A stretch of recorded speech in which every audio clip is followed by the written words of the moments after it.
Hello అండి, welcome to my YouTube channel. నాకు ఒక బ్యాడ్ హ్యాబిట్ ఉందండి. అదేంటంటే మనం మొబైల్లో ఏదైనా న్యూస్ చూస్తాం అనుకోండి, కొంతమంది చూసి వదిలేస్తారు. నాకు దాని గురించి కొన్ని నిజాలు తెలుసుకోవాలని, ఇట్లా ఎందుకు చేస్తారు, ఇది ఇట్లా ఎందుకు అయింది, నిజంగా ఇట్లా జరిగిందా అని ఇట్లాంటి కొన్ని డౌట్లు వస్తూ ఉంటాయి.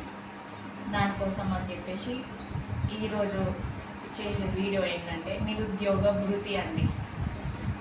2-3 డేస్ బ్యాక్ చూసిన నిరుద్యోగ భృతి గురించి ఒక విషయం ఏంటంటే, ప్రభుత్వం నిరుద్యోగ భృతి ఇస్తా అని చెప్పి హామీ ఇచ్చింది, అది నెరవేర్చట్లేదు అని ఒక పొలిటీషియన్ అన్నారండి.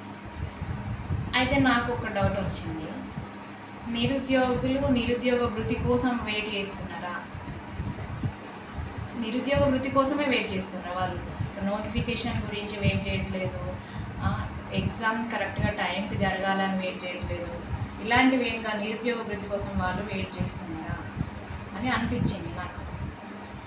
నోటిఫికేషన్స్ ఇవ్వట్లేదు, మరి ఎగ్జామ్స్ సరిగా కండక్ట్ చేయట్లేదు, పోనీ ఎగ్జామ్ జరిగిన తర్వాత అయినా రిజల్ట్ కోసం కాదు, దేవుడా ఎగ్జామ్ క్యాన్సిల్ కావద్దు ఇది అని మొక్కుకోవాల్సిన పరిస్థితి ఉన్నది మనకి ఇప్పుడు. ఇది వదిలేసి నిరుద్యోగ భృతి అందట్లేదు, ఇవ్వట్లేదు అని మాట్లాడతారు. అసలు అంతగానం మీకు నిరుద్యోగులు కష్టపడుతుండ్రు, వాళ్ళకి ఏం చేస్తలేం మనము అని అనిపిస్తే ఒక పని చేయండి. నిరుద్యోగ వృత్తికి బదులు ఏ కాంపిటేటివ్ ఎగ్జామ్ పెట్టినా కూడా అసలు అప్లికేషన్ ఫీ అనేది మీరు పెట్టకండి.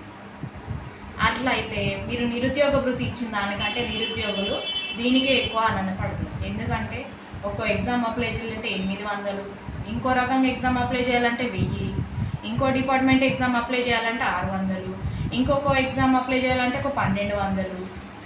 ఇవన్నీ కలిపి వాళ్ళు హాస్టల్ ఫీజే చూసుకుంటారా, కోచింగే తీసుకుంటారా, ఈ ఫీజులే కట్టుకుంటారా? అసలు దేనికోసం ఎక్కడెక్కడ ఎన్నెన్ని అప్పులు చేయాలి వాళ్ళు ఒక జాబ్ తెచ్చుకోవడానికి? ఎగ్జామ్ నోటిఫికేషన్ వచ్చింది అంటే ప్రిపేర్ కావాలి అనుకుంటారు, అప్లై చేస్తారు. చేసిన తర్వాత నుండి స్టార్టింగ్ వాళ్ళకు ఎగ్జామ్ ఎప్పుడు ఉంటుందా అని, ఎగ్జామ్ అయిపోయాక దేవుడా ఈ ఎగ్జామ్ మాత్రం క్యాన్సిల్ కావద్దు అని కోరుకుంటారు. పోనీ దేవుడు ఏదో నుంచి ఎగ్జామ్ క్యాన్సిల్ చేయడు. తర్వాత అందులో నా పేరు ఉండాలి లిస్టులా, నాకు జాబ్ రావాలి అనేసి అనుకుంటాను. పోనీ ఎగ్జామ్ రిజల్ట్స్ వచ్చినాయి, అందులో నీ పేరు వచ్చింది, నీకు జాబ్ వచ్చింది, నువ్వు హ్యాపీగా ఫీల్ అయినావు, అందరితో చెప్పుకున్నావు, అమ్మ నాకు జాబ్ వచ్చింది, నాన్న నాకు జాబ్ వచ్చింది, అందరితో చెప్పుకున్నావు. తర్వాత ఒక 2 రోజులకి కోర్టు ఆ రిజల్ట్ మీద స్టే ఇస్తుంది. అప్పుడు ఏం చేస్తాము? అసలు ఇప్పుడు ఆ నిరుద్యోగికి ఉద్యోగం వచ్చినట్ట రానట్ట? ఇప్పుడు ఆ నిరుద్యోగి అదృష్టం బాగుంటే సేమ్ రిజల్ట్ మళ్ళీ వస్తుంది, ఆయనకి జాబ్ వస్తుంది. లేదనుకో మళ్ళీ ఆ లిస్టులో పేరు ఉండదు, మళ్ళీ ఇంకో ఎగ్జామ్కి ప్రిపేర్ కావాలి, నోటిఫికేషన్ కోసం వెయిట్ చేయాలి, మళ్ళీ అప్లికేషన్ ఫీజు కట్టుకోవాలి, ఇదంతా జరుగుతుంది. అందుకే నా ఉద్దేశం ఏంటంటే, నిరుద్యోగ వృత్తి అనే హామీ కంటే మీరు ఏ కాంపిటేటివ్ ఎగ్జామ్ అయినా మేము ఫ్రీగా అప్లై చేయనిస్తాము, ఎగ్జామ్ ఫీ అనేది మేము ఏమి తీసుకోము అనేటువంటి ఒక హామీ ఇచ్చేయండి. ఇది నిరుద్యోగులకు ఎంతైనా ఉపయోగపడుతుంది.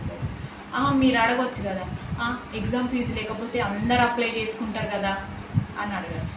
ఇప్పుడు కూడా అందరు అప్లై చేసుకుంటారండి. క్వాలిఫికేషన్ ఉన్న ప్రతి ఒక్కరూ అప్లై చేస్తారు. సపోజ్ ఒక 5 లక్షల మంది అప్లై చేసే వాళ్ళు ఉన్నారనుకోండి, మహా అయితే ఇంకొక 10,000 ఎక్స్ట్రా చేస్తారు కావచ్చు, ఫ్రీయే కదా అని. ఎంతమంది అప్లై చేసుకున్నా అర్హత ఉన్నోడికి వస్తుంది, కానీ అర్హత లేనోడికి అయితే జాబ్ రాదు కదా. అందుకని ప్లీజ్ నిరుద్యోగ వృత్తి వద్దు, ఎగ్జామినేషన్ ఫీ రద్దు చేయండి. ఈ కంటెంట్ మీకు నచ్చితే లైక్ చేయండి, మీ కామెంట్ ఏంటో నాకు కామెంట్ బాక్స్లో తెలియజేయండి.